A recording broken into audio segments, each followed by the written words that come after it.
रखता नीलाज बूढ़ा अपन बुढ़ारी के बनेलू जवान रोजे में कप मारी के ये रखता नीलाज बूढ़ा अपन बुढ़ारी के बनेलू जवान रोजे में कप मारी के हो गईलू 55 के है उमरिया ना गई नाम की बुढ़ार भैलू बूढ़ा हो जवनिया न गई नाम की बुढ़ार भैलू बूढ़ा हो जवनिया न गई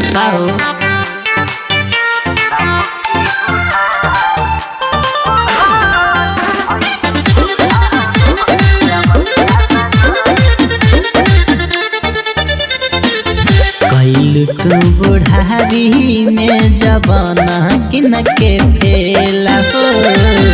भैले परेशान बुढ़ाऊ देखी ताहर खेला हो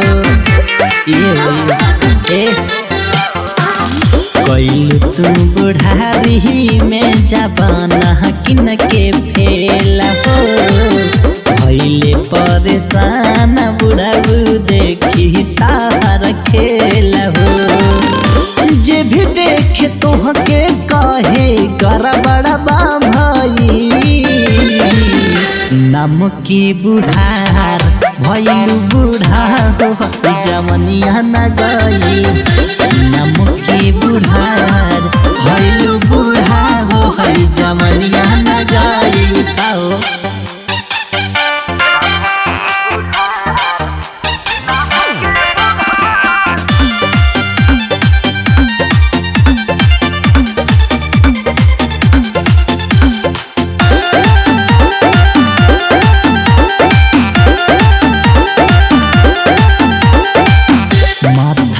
खराब भैल कृष्ण पुजारी के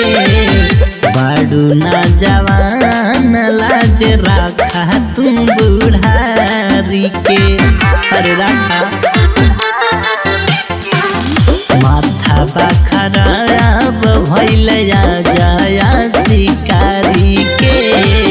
बाडू ना जवान लाज राखा तुम बुढ़ारी के यादव मनोज बतिया साचे लिख गई नाम की बुढ़ार भैलू बूढ़ा हो जवनिया न गई नाम की बुढ़ार